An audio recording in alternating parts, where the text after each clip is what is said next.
In this video, I'll walk you through the top 5 photography spots in Florence, Italy, share some pro tips for getting the best shots, and even throw in some food recommendations at each location to fuel your creative adventure. Whether you're here for the art, the history, or just the gelato, I've got you covered with the ultimate Florence photography guide.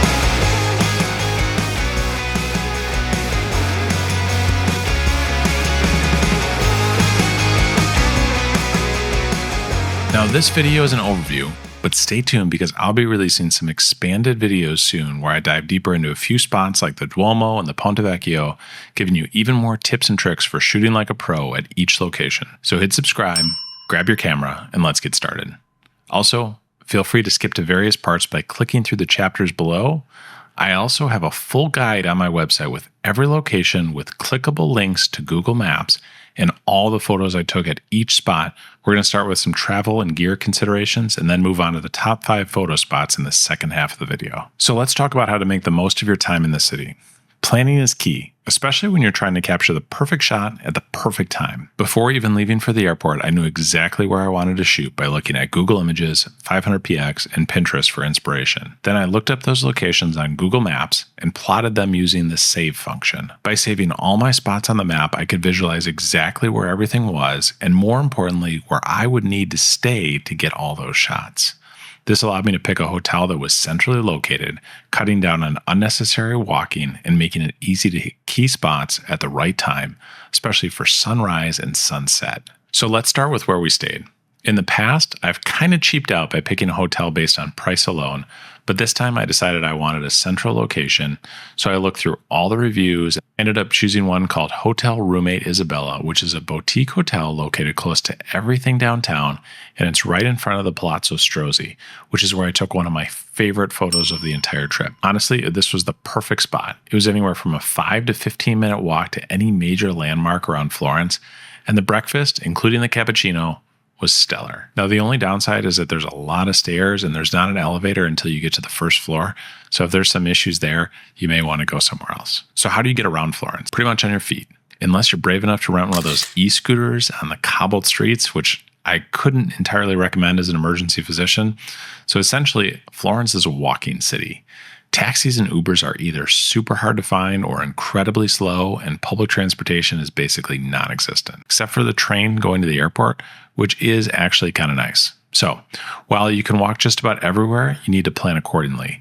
And that's why that last point about booking a hotel in the center of town is so important, because you can explore everything so easily on foot. Still, based on data from my Apple Watch, we did about 60 miles on foot during this trip, so make sure to bring your walking shoes. The next tip is a game changer for photographers. You need to download an app called Photo Pills. I use it throughout my trip to plan out the exact path of the sun, and while it's a little tricky because it's so powerful, it's so worth it. And last I checked, it doesn't require a subscription. So if you're looking for a great class on how to use its advanced features, check out Kelby One, which in all honesty, you should be part of anyway if you're serious about learning photography. But back to Photo Pills. You can see exactly where the sun will rise, where it will set. You can get the exact golden hour time for each day of your trip.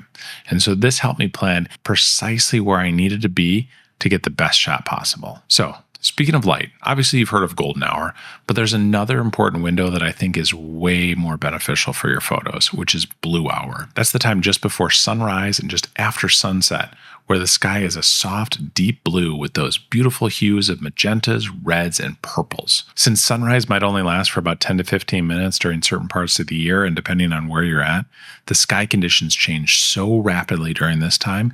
If you show up at sunrise, you're already behind. Arriving before blue hour gives you the time to set up everything and capture that magical spectrum of light. Plus, the city lights are still usually on at this point, whereas they often get turned off right at sunrise. And you don't want to be the person who's about to snap the most amazing travel photo only to have the lights go out just before you press the shutter. Okay, so let's talk about gear. One of the key things I want to mention is traveling light. You don't have to pack an entire photography studio with you. In the past, I wanted to cover myself for every possibility, and so I brought way more than I could have ever needed, and I didn't use most of it. Yet I had to deal with the pain of lugging it around for the entire travel experience. Whereas this time I packed much lighter than I ever have before, and it was totally worth it. So let's get into what I took. I shot this entire trip on the Canon R5 Mark II, and honestly, it delivered. Between the high-resolution sensor and the amazing autofocus, it handled everything I could have ever wanted. Whether I was capturing the intricate details of the Duomo or shooting low-light scenes in hidden alleyways, the R5 II gave me incredible flexibility in post-processing, especially when cropping in on architectural details. The other thing is that low-light performance made a huge difference too. I could push the ISO without worrying too much about noise, which was crucial for places like inside the Duomo and all sorts of different museums where I wanted to bring back the shadow details later on. Next up, the Canon RF 24-105, which is my go-to lens for pretty much everything travel. I was able to get street shots, details, it's versatile, and it covers a lot of ground. And that makes it the perfect all-around travel lens. And I think it's really nice and lightweight too. And if you need a little bit extra reach, that 105 is incredibly convenient. My second lens of the trip was the Canon RF 10-20mm, which is a pretty new lens, but if you love interiors and architecture, this thing is a game changer. It's a must-have for tight shots like churches and museums where you can capture the entire view and create dramatic perspectives, all while being incredibly light. It helped me take some of my best photos of the entire trip, and I would never travel without it again. Now, the only downsides are that I wish it was 2.8, and I wish that it didn't have this front bulbous lens that doesn't accept conventional filters. The main thing, though, was that I was a little bit worried about scratching the lens itself, but the lens hood keeps it fairly safe, although I was still really cautious. And one last thing, although it's incredible, it's such a wide lens that details really matter. Even being off by just a few degrees with the angle of your camera will wildly distort your photos when it's at its widest point. It's kind of like a classic muscle car. There's lots of power if you know how to use it, but it's dangerous for the inexperienced. Now, I will have an upcoming review of the RF 10-20, so make sure to subscribe for that because this really is one of the most incredible lenses that I've ever used. I also brought along the Canon RF 100-500mm lens. I had the idea of getting some close-up telephoto shots, maybe some details on the Duomo or some distant landscape shots across the city. And while I got a few keepers, in all honesty, it just wasn't as useful as I thought it would be, and it was way too heavy and big to take around. Florence's streets are narrow, and the iconic shots you want to capture usually benefit from a wider lens, so I ended up leaving it in the hotel room most of the time. It really was just too bulky, and it didn't fit my vibe for the trip. So for my style of shooting in Florence, I don't think I could justify bringing it again, especially with all the tight spaces there. I think if you're planning to capture some more distant views or need that extra reach, it might be worthwhile, but it's just too big. I think that I was able to get everything that I ever wanted with the 24-105 in terms of telephoto reach. Lastly, I brought my platypod with a small ball head. It's compact and almost weightless. It's so easy to carry and put in a small bag, and it was perfect for low-angle shots or long exposures. So, basically, I was able to carry a setup that weighed just a few pounds. Between my camera, which was paired with a 24-105, I had the RF 10-20 in a small crossbody bag, which was like the size of a small purse.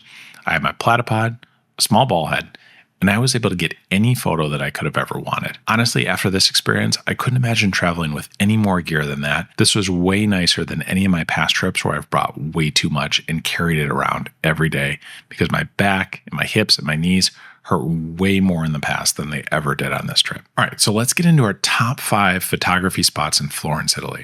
Number 1 is the Ponte Vecchio. And one caveat is that my Italian is not very good.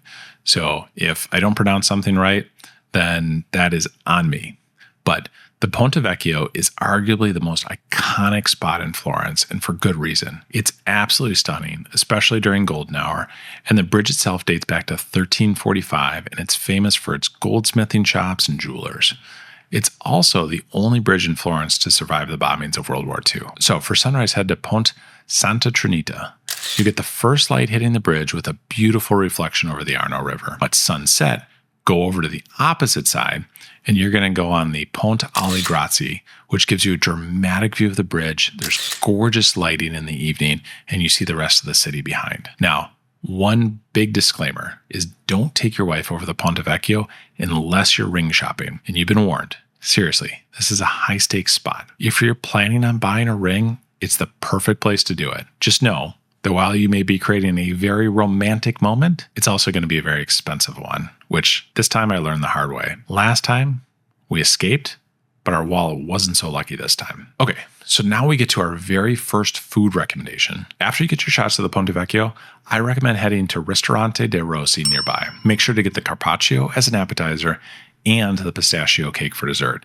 This was one of the best dinners of our entire trip, and it's just right off the bridge. Number 2 is the Duomo and Giotto's bell tower. Now, I could spend an entire video just talking about this iconic cathedral, and believe me, I have one that's upcoming as part of this series, but let me break it down for you. The Duomo is one of the greatest engineering feats of the Renaissance, and you can climb to the top, which is 463 steps, in a building that took nearly 200 years to build, and you have the most surreal view over the entire city. The thing to keep in mind, though, that most people don't know, and we honestly only kind of lucked into, is that the only way to get to the top is through an organized tour.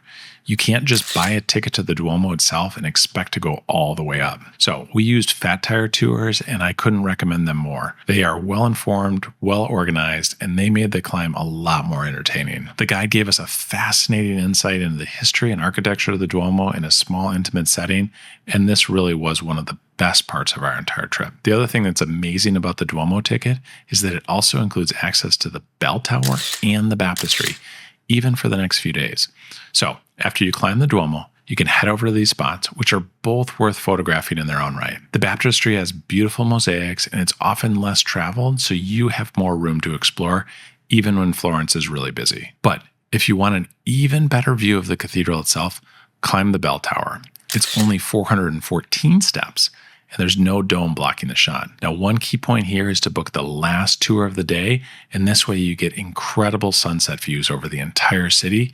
We were able to do the last tour of the Duomo, climb all the way up, get a great sunset, climb down, and be up at the top of the bell tower just as sunset was finishing, and it was perfect. Now, after this, I want you to head to a store called Nino and Friends, which is just a few minutes away, where they have the best chocolate, jams, and even flavored alcohols like pistachio alcohols that you'll ever try. Now, one tip here, though, is to pack any jams in your checked luggage instead of your carry-on, because you'll get them taken away at the airport. And that's a lesson that we definitely learned this time. Okay, so up next is Palazzo Pitti.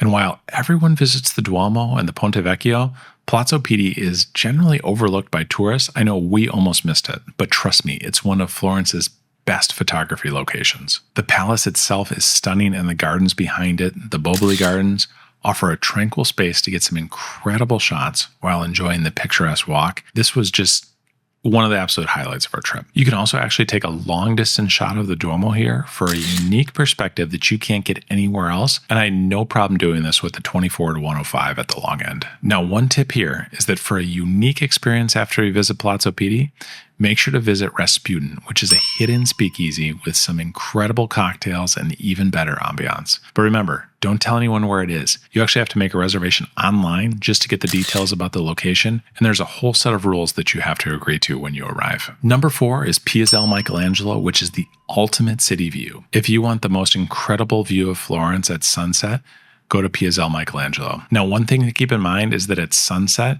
this gets really crowded, so be prepared.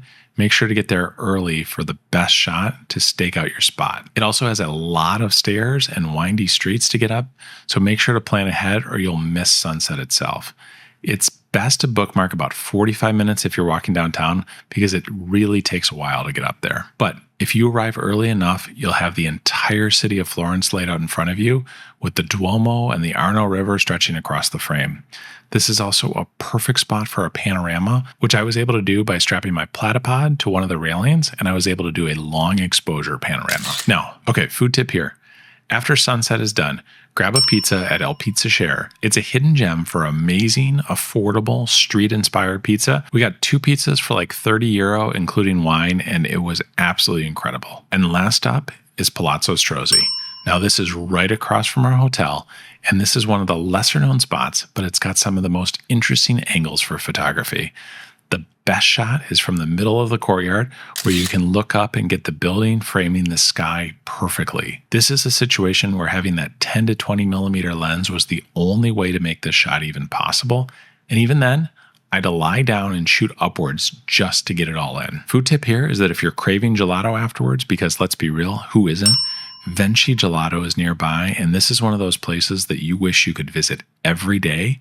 My personal favorite here, and just about every gelato place in Florence, is the pistachio. It is unreal. Okay, one last bonus tip. If you're traveling as a couple or even as a family, I highly recommend hiring a professional photographer for a session. This isn't something that you always think of, but we started doing this a couple years ago, and we booked a shot this time with Fabio Mirulla, who is truly one of the best photographers in the world. I've been following his work on Fearless for quite a while, and I was so excited to learn that he had a free afternoon to take our photos. They end up being incredible. The images that he took of us are some of our most treasured memories from the entire trip, and it's a great way to document your experience with professional level images. We've done this before in Lisbon and Hawaii, and I think that this is one of those things that we'll do for any big trip in the future. You get your pictures back in a couple of months, and it's just like reliving the entire thing all over again. All right, so let's wrap this up with a few final thoughts. Florence is an incredible city to shoot, but it's also about more than just photography. It's about soaking in the history, the culture, and the food.